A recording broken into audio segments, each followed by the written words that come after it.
Hey everybody, I just want to do a short clip on this diesel heater I bought on Amazon for $110. A lot of people are complaining on YouTube that theirs make a huge ticking sound. It's very annoying. I don't hear a thing. And it's currently 26 degrees at my house.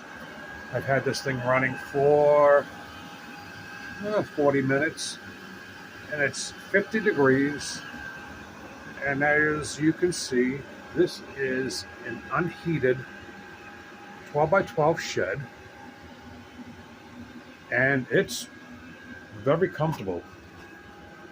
Here is the owner's manual, and here is the brand. It's not the vevor, but it is from these folks. So anybody interested in buying one of these? I'm sorry, don't have a link. It's on Amazon. Like I said, $110 with sales tax in Massachusetts.